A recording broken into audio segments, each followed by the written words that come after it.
25. Estamos estudando a Confissão de Fé Batista de Londres de 1689, faz alguns dias, e estamos no capítulo 25. O capítulo 25 fala sobre o matrimônio, ou seja, estamos falando sobre casamento. E na primeira aula que nós tratamos, semana passada, nós falamos de algumas coisas, 2 pontos, sobre as limitações do casamento, a característica acaba sendo o conceito dele mesmo, e também as funções do casamento. Então, no primeiro ponto, nós lemos o seguinte: o casamento deve ser entre um homem e uma mulher. Não é lícito ao homem ter mais de uma esposa, nem a mulher ter mais de um marido ao mesmo tempo. Essa configuração simples do casamento nos levou algum tempo, mostrando que desde sempre, não é só dos tempos de agora, as relações estão perturbadas no que tange a essa união e outras uniões que não o casamento. Então, nós temos o casamento sendo alegado aqui entre um homem e uma mulher. Então, nós falamos de um tripé na última aula. Falamos sobre a necessidade do casamento permanecer firme sobre 3 bases, que são gênero, número e espécie. Gênero, número e espécie.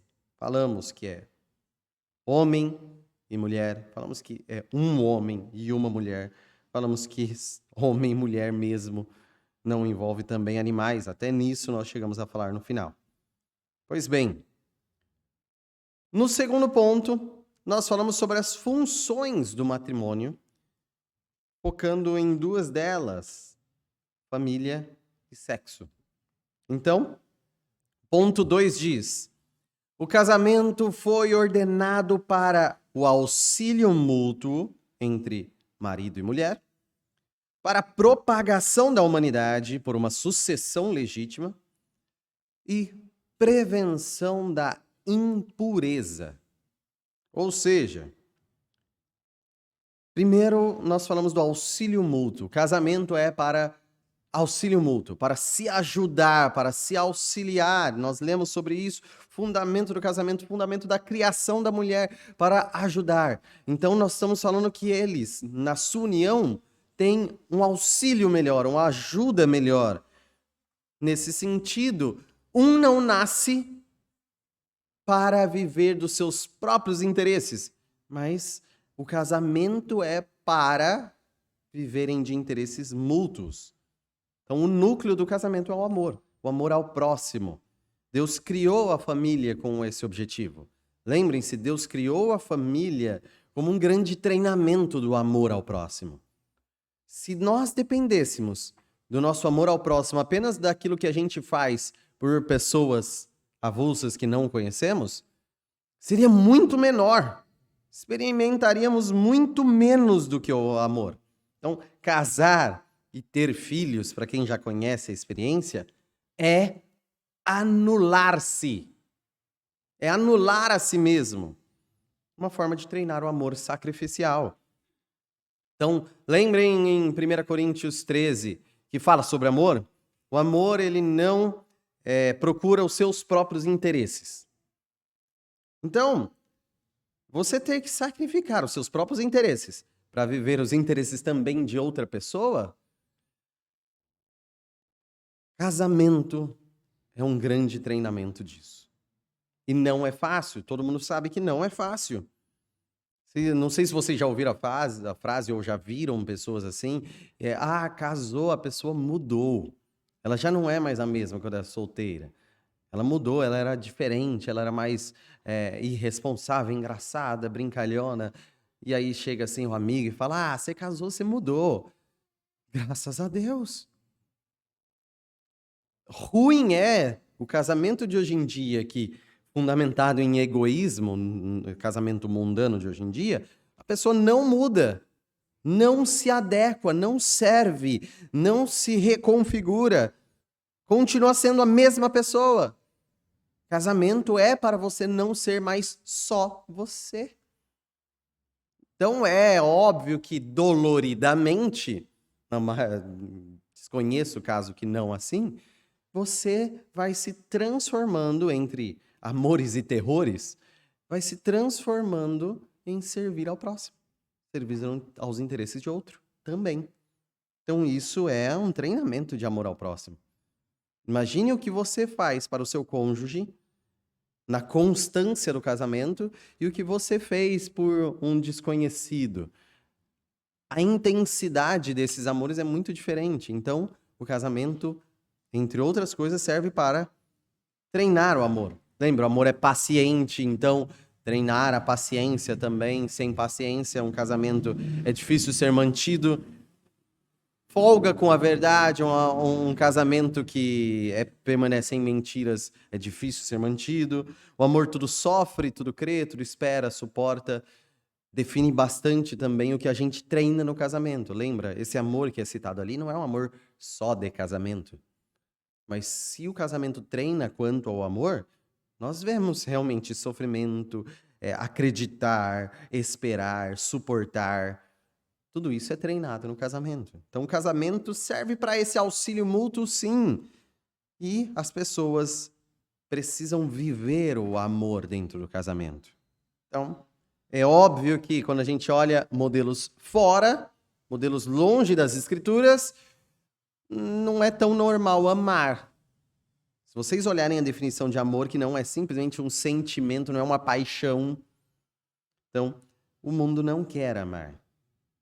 Tanto que um mundo cada vez mais consciente de que é difícil amar, podem fazer uma pesquisa com adolescentes numa escola, pode fazer uma pesquisa com jovens em vários contextos do mundo hoje. A quantidade de que sonha em casar está diminuindo cada vez mais. Da mesma forma que quantidade de casamentos e quantidade de matrimônios estão diminuindo, enquanto divórcios estão aumentando. Por quê? O mundo não quer amar. Não quer, num mundo egoísta de hoje, a pessoa se oferecer para outra pessoa nos interesses, características, objetivos, gostos de outra pessoa.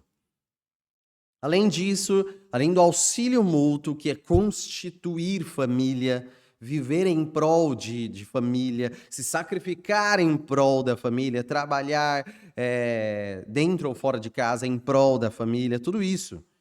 Casamento também tem um objetivo de sexo.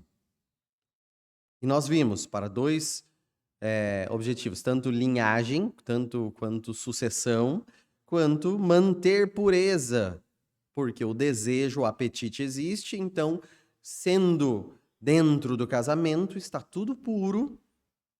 Então, sexo dentro do casamento é pureza e fora do casamento é impureza, então também o casamento serve para manter a pureza. Então, lembremos, esses 3 objetivos nós falamos na última aula. Então, auxílio um do outro, auxílio mútuo, propagação e prevenção da impureza.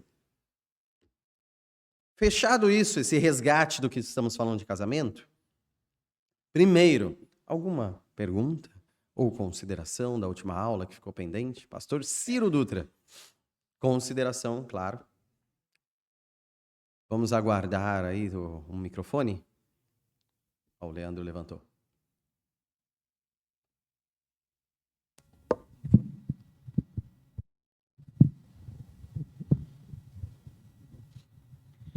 Bom, eu quero... Na verdade, eu estou viajando um pouco aqui nesses pensamentos seus quanto ao casamento e à renúncia. E eu estava pensando em Cristo e a sua esposa, a sua igreja. Houve uma renúncia no céu para Cristo vir e para obter a sua igreja aqui. E há necessidade de uma renúncia da igreja para viver com Cristo. Mas isso traz também para a gente, considerando esse assunto de renúncia para viver em dois, o nosso relacionamento entre a igreja, né? Se você quer ingressar, né, se você deseja, se você quer, é restaurado por Deus, é salvo por Deus para ser igreja, também há uma renúncia para você viver num tempo de sendo igreja. Então, renúncia de si mesmo. Então, essa renúncia de si mesmo, Cristo prega isso em toda a área da nossa vida. E é interessante que no casamento ela é bem destacada. Você tem que ter uma renúncia, a esposa tem que ter a renúncia para você viver. Parece assim, aquilo que você falou no início. Casou, imediatamente tem que ter uma diferença, como o irmão Flávio pregou na questão da evangelização, da conversão, que tem uma conversão, uma mudança de vida. No casamento, a mesma coisa. Tem que ter uma mudança imediatamente da pessoa, do que era, para aquilo que ele vai ser, a nova criatura, agora vivendo em dois. Então, é interessante a gente pensar em renúncia, porque vai atingir toda a nossa alma, toda a nossa vida nesse mundo e mirando para o futuro. E no mundo, aí sim, eu sempre tenho um cuidado para não falar nossos tempos são piores que os outros tempos. Todo tempo foi difícil, teve tempo em alguns aspectos muito piores que o nosso hoje em dia, tá? Só que, no que tange a egoísmo, talvez a gente tenha realmente uma estrutura cada vez pior mesmo. As pessoas vivem para si cada vez mais. Então, isso que o pastor falou, que é de uma profundidade aí de verdades cristãs. Todo relacionamento entre pessoas, em Cristo é baseado no amor. E o amor, ele é sacrificial. Ele é de você cuidar dos interesses do outro. Ele é de você servir. Isso é o cerne da fé cristã, o amor. Então, seja no amor a Deus ou amor ao próximo, que é o resumo de toda a lei, então nós vivemos de anular a nós mesmos nos nossos egoísmos e viver para o próximo. Só que isso é totalmente avulso do que o mundo hoje em dia vai naturalmente propor para nós. Você depende de si, você vai fazer por si, você vai investir em si mesmo. Então, cada vez mais, a independência do ser humano individual, egoísta, é mais fundamentada pelo nosso sistema todo. Em outras épocas do mundo, era um pouco menor isso. Mas sempre existiu. Egoísmo, desde que existe o pecado no mundo, existe o egoísmo também. Vivam o amor e aproveitem que família é difícil para viver o amor intensamente. Família é o intensivão de viver o amor ao próximo, tá? Por isso que a Bíblia deixa tão claro. Primeiro, a gente tem que ter esse testemunho intrafamiliar. Na igreja, para você viver igreja, você tem que renunciar a si mesmo. E a gente tem que viver esse amor aqui dentro da igreja. E aí a gente começa, treinado no amor, mostrar o amor para outras pessoas. Mais alguma consideração? Fique à vontade. Então, perguntas para vocês. Querem? Conversem entre vocês. Vocês terão 2 minutos para 2 perguntas. Bem simples. Olha que simplicidade. Primeira, eu avisei na última aula, tá? Ninguém está desprevenido. Qual é a idade mínima para se casar? Eu quero saber mínima. Qual? E eu não estou falando da legislação brasileira. A legislação, o Código Civil brasileiro diz. Não, eu quero saber biblicamente o ideal. No ideal bíblico, que casamento você pode. Eu quero saber o mínimo. Antes disso já não tá errado. Essa é uma pergunta fácil, né, para vocês. Segunda pergunta: posso casar com não cristão? E de outra igreja? De qual igreja eu posso? Qual igreja eu não posso? Então, são duas perguntas. Idade mínima e o não cristão ou de outra igreja. Em trios aí, quartetos, discutam. 2 minutos, valendo!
Mais 1 minuto.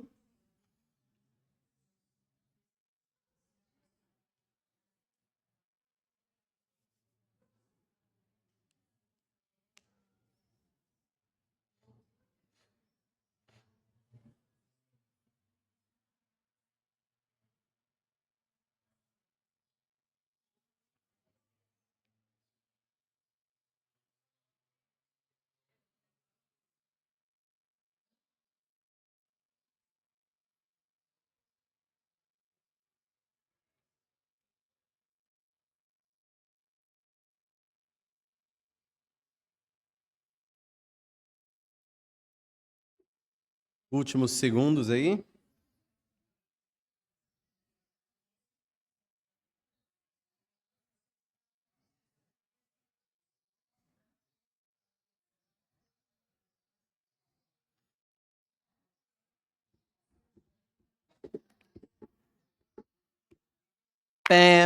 Tempo esgotado. Ó, tem gente pedindo mais tempo. Estão debatendo.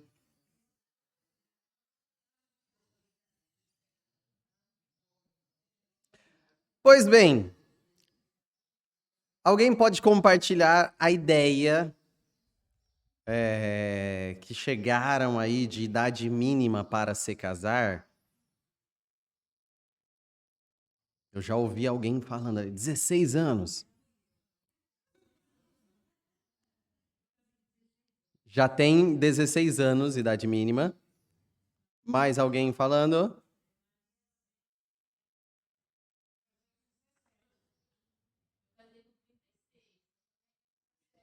Não, mas mínima. Máxima é estando vivo. Não pode ser o tio Paulo casando, mas mínima. Qual mínima? 15? 15. Não tem idade mínima? Fertilidade. Tanto homem e mulher tornaram-se férteis.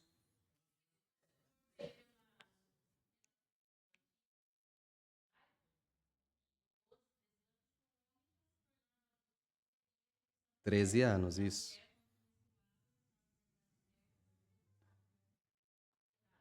É 13 anos, média mesmo. De bar mitzvah e bat mitzvah. Pois bem.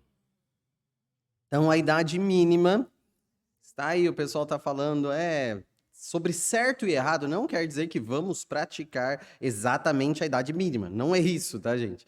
Mas só para mastigarmos. Estão falando aí a partir da fertilidade, a partir dos 14, a partir dos 15, a partir dos 16, tivemos essas sugestões aí como idade mínima. E posso casar com não cristão?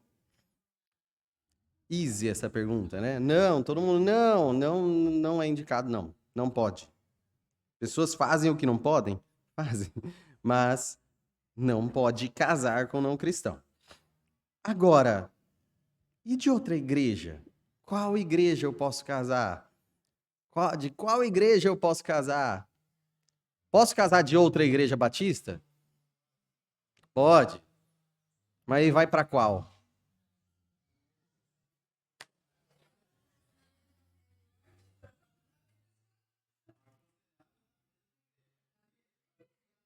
Aconselhado da mesma igreja, possibilidade, mas pode casar.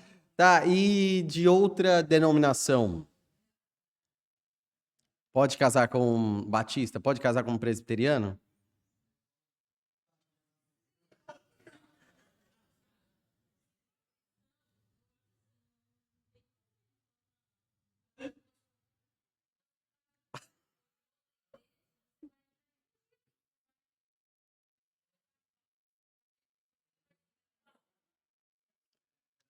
Batista pode casar com alguém, vamos de outra igreja bem próxima da nossa, tá? Inclusive saiu da Batista, Assembleia de Deus.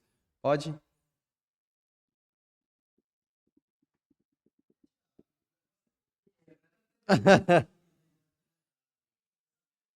Gente, lembra disso. Ah, quer dizer que a gente está indicando. Não que a gente indica casar da mesma igreja seria muito proveitoso em vários sentidos.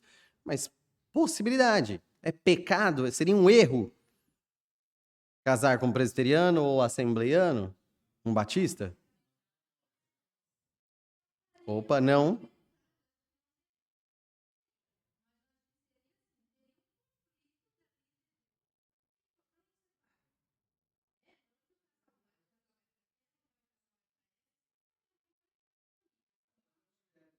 Assim, riscos, né? Mas então não tem. Agora, e com um adventista? E com. E católico?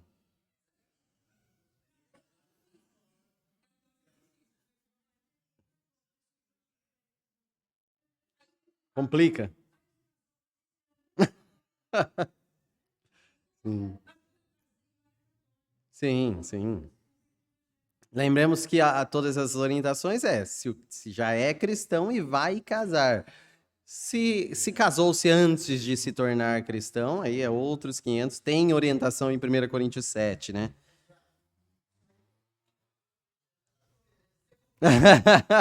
E corintiano pode casar com palmeirense? O Rogério tá assim, ó, não pode não.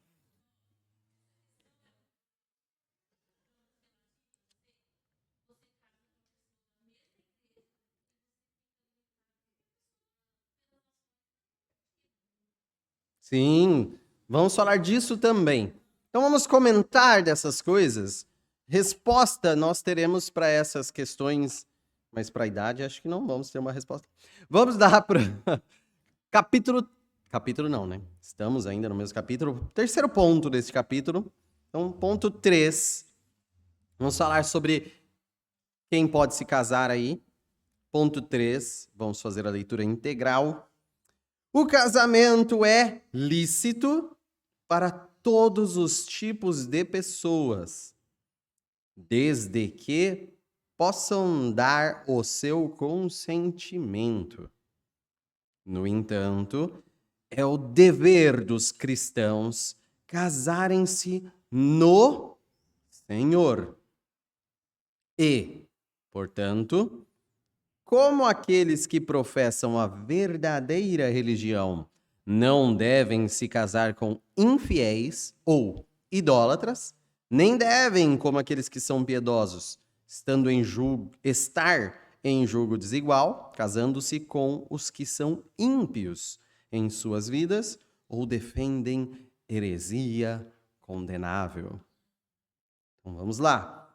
Primeira parte: casamento é lícito para todos os tipos de pessoas. Como assim? Todos os tipos de pessoas podem casar-se. Não existe um tipo de pessoa que já está privado do casamento. Já é uma forma de mostrar que a confissão de fé batista ela não é celibatária para o sacerdócio. Olha que Ela não exige que, se for pastor ou for por um cargo ministerial, você não pode se casar.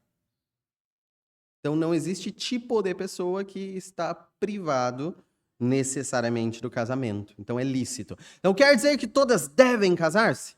Não, não é isso que quer dizer. Está falando que todas têm licitude, permissão para casar-se, desde que possam consentir com o casamento.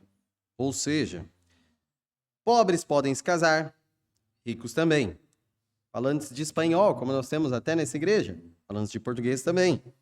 Até gente feia pode casar. Olha que interessante. Aí o pessoal, amém? Sim, até gente feia pode casar. A Bíblia não proíbe feio de casar. Olha que, graças a Deus. Aí minha esposa se empolgou e casou comigo, né? Porque a Bíblia não proibiu. Então, deve existir consentimento. Consentimento.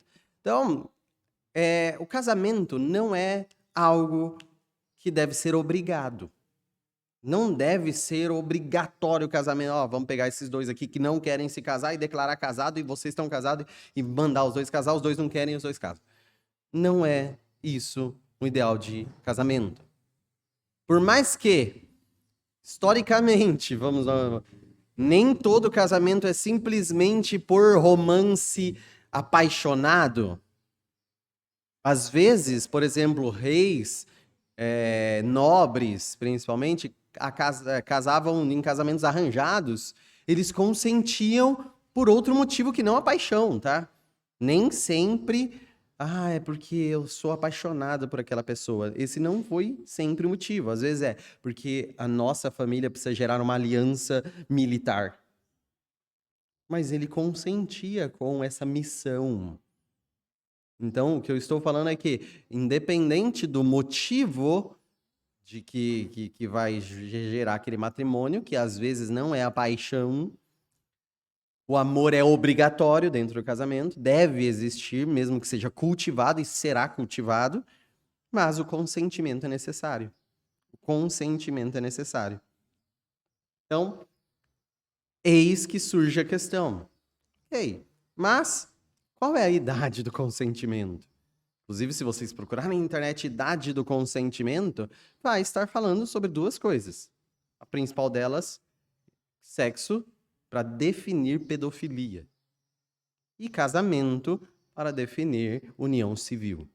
Essas duas coisas vão ser nesse termo idade do consentimento. Então, obviamente, como foi falado aqui, antigamente, quando a gente olha para as escrituras, e citando principalmente da menina, tá? A idade mínima, geralmente, o pessoal olha para a menina mais nova. O menino, geralmente, era mais velho. Normalmente, era mais velho. Às vezes, era homem, tá? Com uma menina mais nova. E bastava, antigamente, que os pais aprovassem e a menina tivesse a menarca. Aí, a partir da menarca, poderia noivar. A partir da menarca, poderia noivar. Só que, vou falar de idade daqui a pouco, mesmo com menarca. Às vezes a menarca vem antes, tá? Diga, Eric.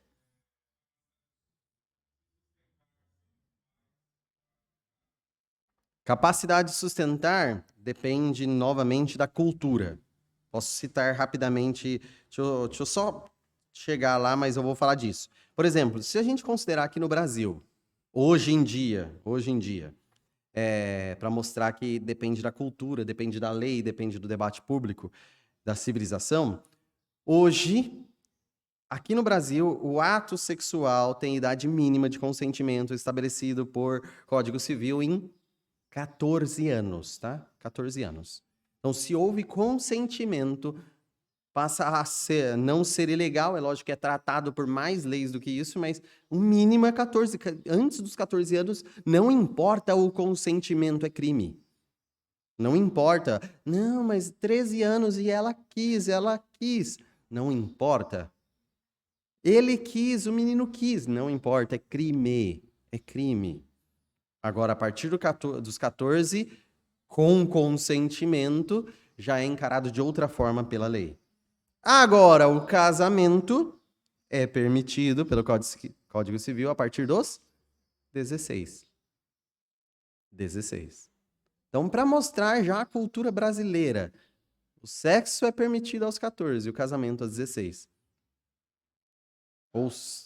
Já complica, né? Por quê? Nós estamos já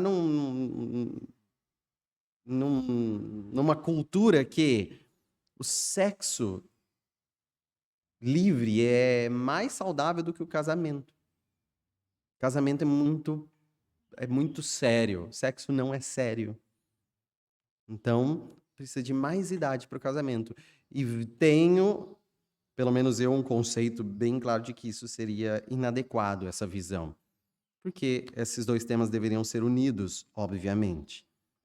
Bom, se a gente olhar então para a antiguidade aí, vai ter civilização muito de acordo com sua cultura diferente. E essa idade mínima vai variar um pouco na maioria das civilizações. Então, em média, o mínimo é 12 anos na maioria delas. 12 anos por quê? Por causa da menarca. Se não veio ainda aos 12, não. Então seria a partir da menarca, então na média no mínimo 12. Ah, mas e se a menarca vem antes por causa de uma diferença aí, ela aos 9 anos? Só aos 12. Então os 12 e a partir dos 12 menarca. Então essa era comum isso, inclusive. Para qualquer civilização? Não. Mas em média, vamos dizer aí. E geralmente 2 anos a mais para o homem. Então, o menino, geralmente, 2 anos a mais. Então, no mínimo, 14 anos aí um menino. Menino, na verdade, homem, no caso. Por quê? Lembremos, não existia adolescente. Adolescente é um negócio muito novo. E muito ruim, mas muito novo. Por quê? Ou era menino, ia cuidar das coisas de menino, ou virava homem e vai cuidar das coisas de homem. Tanto que, se a gente olhar, nem é muito antigo entender a partir de quantos anos trabalha. Se a gente olhar para a geração anterior, gerações anteriores às nossas, como tem adultos aqui, uma geração anterior já é suficiente para ver que a maioria já ia logo na infância à roça. Então, o trabalho era algo, sei lá, no mais tardar, aos 10 anos já estava trabalhando o dia todo. Nos tardar. Às vezes ajudando a família, que nem é trabalho, mas ajudando a família, aos 6 já está ajudando a família. Então, assim, aos 10 anos já está trabalhando. Já acostumou. 3 anos depois, já trabalha, já sabe como tocar a fazenda. Já era possível pensar em que já está se transformando em um homem. E aí seria educado para ser homem a partir dessa idade. Então, por isso, na antiguidade, em cultura antiga, nós temos esses costumes. Então, o Eric falou, mas principalmente no caso do menino, não tem que sustentar, é a hipótese dele, tem que ter capacidade de sustentar. Nessas civilizações, existia geralmente um dote. Então, para casar, tem outras coisas, até estávamos vendo recentemente, lá na África, tinha um tal de alambamento. Então, quando chegava para casar-se, pedir em casamento, a família descrevia, então você vai ter que providenciar isso. Dava uma lista. Enquanto não tivesse providenciado tudo aquilo, não iria casar, então tá só noivo. Da mesma forma, os judeus, a gente já viu isso. E é a situação lá de Maria e José, que já estavam prometidos em casamento. Ou seja, pode ser que José era um homem adulto, tá? Lá aos seus 30 anos. E Maria, lá aos seus 12. É bem provável, tá? Bem provável, era bem costume daquela época. O homem ser mais velho e a mulher mais nova. Então, o que faz? Olha, as famílias entram em acordo que vai casar-se. Então, ele ia lá e passava um ano, esse é o noivado, tá? Um ano arrecadando fundos para iniciar o casamento. A diferença é que hoje em dia já é muito diferente daquela época de produção e trabalho e casa e terreno. Hoje em dia terreno é uma coisa muito diferente que era naquela época, casa e como se virar. Então, havia alguns casos específicos também, tá? Aí vamos falar da parte que eu já considero aí já não saudável e não bíblica. E é, por exemplo, na China Antiga. Na China Antiga, no Império Chinês, principalmente entre nobres, tá, gente? Principalmente entre nobres, por causa de alianças, às vezes se entregava para casar. É raro, tá? Não é comum, mas era mais raro. Até com 5 anos tem registro. 5 anos de idade, aí a moça já era entregue para casar. Por quê? Porque era estratégia de manutenção de poder por famílias, casamento. Então era muito comum casamento arranjado entre nobres. E casamento arranjado não era coisa de pobre, tá, gente? Pobre geralmente casava com quem queria casar mesmo, geralmente. Era bem mais comum. Era coisa de nobres, casamento arranjado, na maioria das vezes. E na civilização islâmica. As civilizações islâmicas já têm essa característica. O islamismo nasceu lá no século VII depois de Cristo, então é uma religião mais recente, Idade Média. E o próprio Maomé, o precursor do islamismo, né, o profeta máximo do islamismo, casou-se com uma mocinha de 6 anos. Observação, pelo que eu lembro, a história de Maomé com o islamismo começa aos 40, tá? Ele com 40 anos, a história da revelação de Maomé. Então, não sei em que idade, mas provavelmente adulto, ele casou-se com uma mocinha de 6 anos e consumou o casamento com 9 anos, ela tendo 9 anos. Então, a civilização islâmica, se o profeta maior dele, vamos dizer assim, quem é Jesus para nós, mais ou menos quem é Maomé para os islâmicos. A diferença é que a gente ainda acredita, Jesus é Deus, nós cremos, sabemos que Jesus é Deus, então ainda é muito melhor Jesus para nós do que o próprio Maomé para eles, porque lá Maomé é profeta, Alá, então, que é Deus para eles, que é o mesmo Deus de Abraão, Isaac e Jacó, tá? A saber, para os islâmicos é o mesmo Deus de Abraão, Isaac e Jacó. Sendo assim, porque Maomé, provavelmente por causa de Maomé e provavelmente cultura local lá da Península Arábica, ainda é comum em alguns países islâmicos hoje em dia isso, tá? Então, por exemplo, pesquisando aqui, principalmente Iêmen, Arábia Saudita, são países que não têm leis com idade mínima de casamento.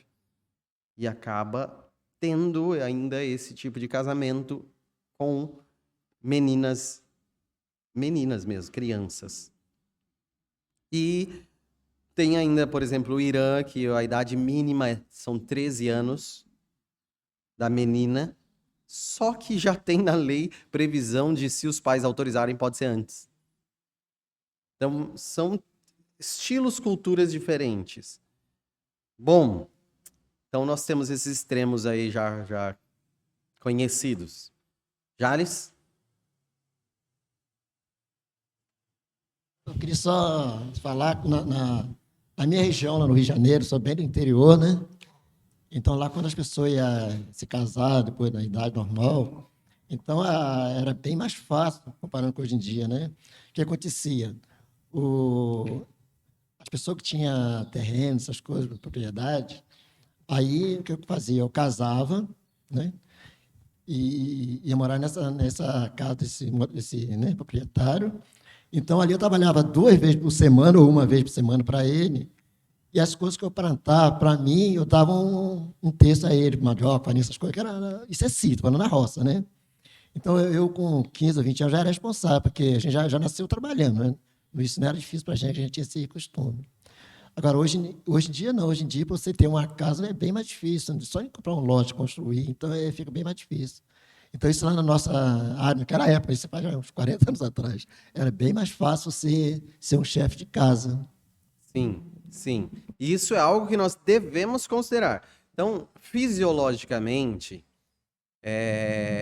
entendemos que, no mínimo, nos mínimos, não estou falando o que é o cenário ideal, mas o mínimo dos mínimos aí, os seus 12, 13, 14 anos, já não podemos considerar pecado. Se não estamos falando que havia pecado aqui até Deus escolheu uma que estava se casando pecaminosamente.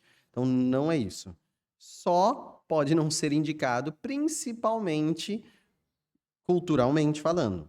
Agora, culturalmente falando, nós já vemos que no Brasil vai ser 16 anos e a menos que haja uma gravidez, isso aí prevê em leis, pode casar antes, mas só para não considerar crime em si. Então tem todo um jogo. Então, qual que é a diferença do mundo hoje em dia? Nós temos um extremo, se nós tínhamos aquele extremo de idade menor possível, nesse contexto antigo, hoje a gente tem um outro extremo, maior possível. Idade maior possível. Que também é outro extremo, o extremo talvez não seja adequado, tá, gente? Por quê? Vamos lá. Quando a gente fala de crianças hoje em dia, nós estamos falando de sexualização precoce. Infelizmente, e algo muito ruim hoje. Músicas falam muito disso e hoje são muito abertas. Você tem muito acesso. Roupas de crianças extremamente sensualizadas. Adolescentes que que vivem seminuas, principalmente. E dentro disso, também eles acessam a internet e redes sociais que tratam isso cada vez mais abertamente. Então, está despertando esse tipo de interesse sexual muito antes da hora. Só que, no movimento contrário, o casamento está sendo postergado. Então, sexualiza-se precocemente e casa-se depois. O que a gente consegue com isso? O que dá? Essa fórmula vai gerar impureza, vai gerar problemas. E essas impurezas não são simplesmente deslizes. Geram traumas, geram problemas, tá? Para os adolescentes. Então, o mundo hoje, por exemplo, odeia que uma moça de 16 anos se case. O mundo de hoje em dia odeia isso. Fala, não, mas você está perdendo sua vida, mas o mundão faz isso. Por quê? Acha lindo que tenha a sexualização adolescente. Então, o mundo acha, e se for pesquisar aí, querem cada vez mais iniciar informações sobre sexo e vida sexual o quanto antes.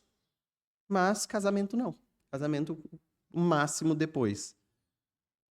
Sendo assim, o casamento que, na verdade, casamento jovem torna o sexo saudável e o sexo jovem vai tornar o casamento futuro doente. Então, esse é um problema. Se nós estamos falando que casar cedo é ruim e fazer sexo cedo é adequado, nós estamos gerando um problemaço para a sociedade. É isso que o mundo tem pregado. A igreja vai na contramão disso.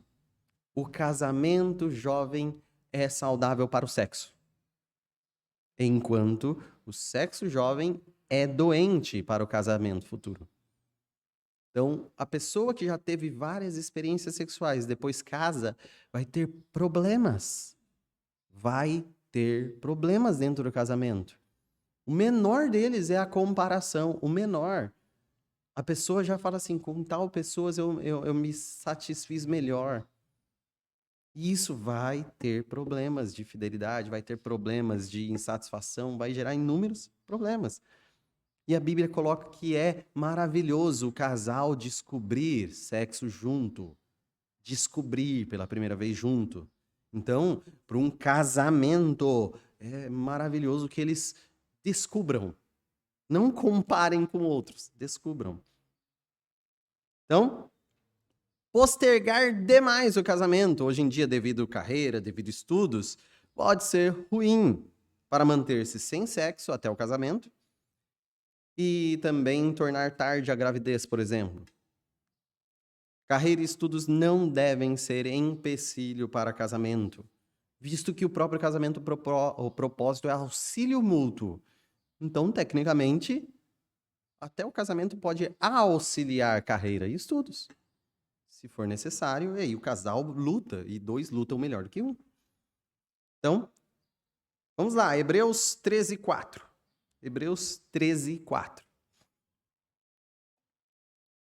Digno de honra entre todos seja o matrimônio, bem como o leito sem mácula, porque Deus julgará os impuros e adúlteros. Então, lembremos, casamento é digno de honra. A fidelidade, o leito sem mácula é digno de honra. Sim, nós honramos. O mundo acha estranho. Fala assim, você vai se casar e vai casar virgem? O mundo acha estranho. A gente vê biblicamente que isso é louvável, digno de honra. Então, compreender que é necessário se casar e acertar o tempo para isso, para não gerar impureza e para não ser precipitado, principalmente na questão de prover, isso é necessário, isso é bênção. Então, 1 Timóteo 4,3. 1 Timóteo 4,3 diz que proíbem o casamento e exigem abstinência de alimentos que Deus criou para serem recebidos com ações de graças pelos fiéis e por quantos conhecem plenamente a verdade. Ou seja, o casamento deve ser feito com ações de graças pelos fiéis. Então, deve ser recebido com ação de graça. O casamento é gratidão, é alegria. Não deixem o mundo quer colocar uma visão de que casamento é terror, casamento é ruim, casamento é mau, casamento é besteira, casamento é coisa de bobo. Não deixe. A Bíblia fala, casamento é alegria. Casamento é para ser recebido com ação de graças perante Deus, pelos fiéis, logicamente, numa visão redimida entre cristãos. Por isso que fala, no entanto, é dever dos cristãos casarem-se no Senhor. Ou seja, os fiéis devem casar-se no Senhor para glorificar o Senhor. 1 Coríntios 7,39 diz, a mulher está ligada enquanto vive o marido, contudo, se falecer o marido, fica livre para casar com quem quiser, mas somente no Senhor. Mas somente no Senhor. Então, o casamento é no Senhor. Casamento é feito, pensa assim, no sentido de lugar mesmo, que a gente já comentou disso. É no Senhor que você casa. Então, como casar no Senhor com alguém que não pertence ao Senhor? Então, é em Deus que nós casamos.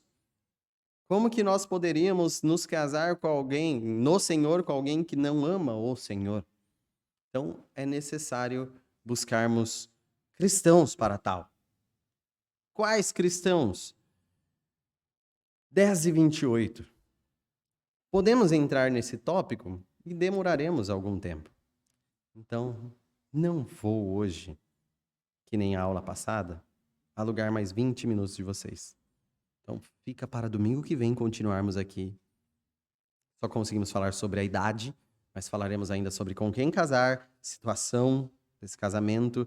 E ainda no próximo ponto, se for possível na próxima aula, acho que é possível, falaremos também sobre casamentos ilícitos. Incesto, entre outros.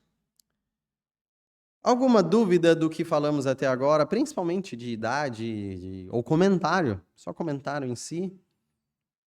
Já ajuda a ter uma visão um pouquinho diferente? Casar novo não é ruim. Só isso. Entre cristãos. Casamento jovem, lógico que vai ter que ser orientado, lógico que precisa ter sustento, mas casar novo não é ruim. Então é errado casar mais pra frente? Não. Não é de forma alguma, estamos falando sobre mínimo. Máximo não tem, mas mínimo tem. Mínimo tem. Qual idade que seria mais melhor assim para os cristãos? Adequado? Mais adequado. Olha, vamos voltar sobre namoro. O namoro é inadequado. Para começar, namoro ele tem pouco proveito e muito desproveito. Então, por mais que a gente hoje em dia tolere o namoro, não é algo bíblico. Namoro não é algo bíblico, é uma adequação nossa, cultural nossa. E também não vamos falar, tá pecado. Não, só é algo complicado. O namoro tende a abrasar. E como nós lemos na última aula, se estão abrasados, é melhor que casem. Então, Começou a namorar, então não tem como deixar namorar por muito tempo. Vamos noivar. Então, se não está namorando, melhor. Opa, beleza.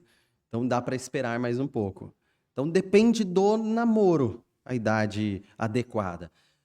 O que eu sugiro? Talvez um cenário adequado aí é o rapaz, logo que chega aí hoje em dia chamada adolescência, já começa a pensar em trabalho, já começa a pensar em estudos, providencia uma forma de subsistência, se já está trabalhando, aí ele pode olhar, se já está trabalhando, pode olhar para uma moça com intenções. Não está trabalhando? Não tem que olhar para moça nenhuma. Não está trabalhando? Ah, mas ele já tem 16 anos, ele está na flor dos hormônios. Está recebendo quanto por mês? Mesada de R$ 100 do pai. Não tem que olhar para a moça, tem que brincar com ferramentas do pai. Tem que ajudar o pai a bater madeira em casa.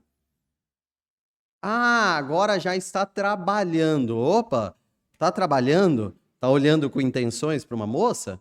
Já deixa claras as intenções para a família, se a moça concorda, obviamente, e vai ajuntar dinheiro para providenciar o casamento.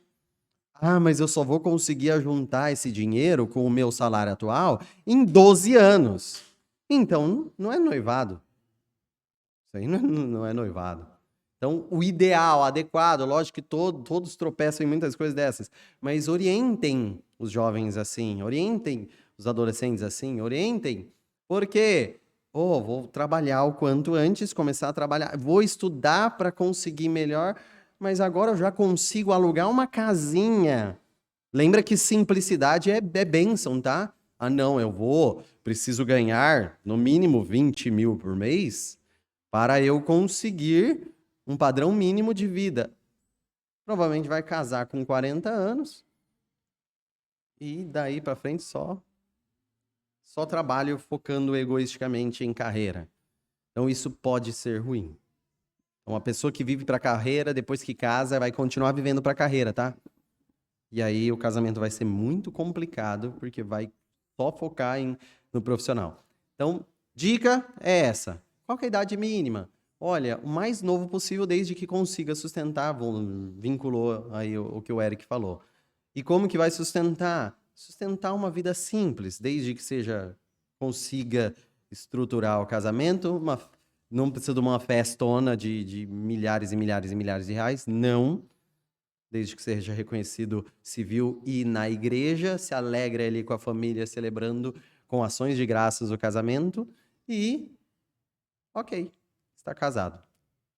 Casou-se com, hoje em dia, o rapaz já trabalha desde os 16, conseguiu ajuntar, já vai alugar 18 anos, porque aí ele consegue assinar um aluguel de casa, talvez pro menino. E para a menina,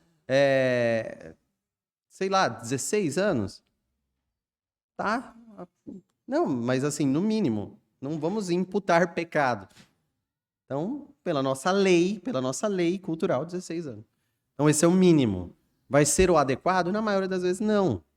Com 18 anos, como nós idiotizamos nossas crianças e infantilizamos nossos adolescentes, vai ser nos 26. Por quê? Porque a gente postergou a infância. A gente autoriza um rapaz de 16 anos ser tratado como irresponsável e votar no presidente do país ao mesmo tempo. Olha, você não tem responsabilidade nenhuma, mas pode definir o caminho do país. Somos nós, nessa cultura meio doida nossa. Então, 18 anos mínimo para o rapaz, aí a moça vai depender aí da estrutura também. Sendo que a obrigação é do rapaz suster, mas a moça também pode trabalhar e ser uma grande ajudadora. E, inclusive, ganhar mais. Para a glória de Deus. E mais alguma consideração, pergunta? Não havendo, vamos nos colocar de pé?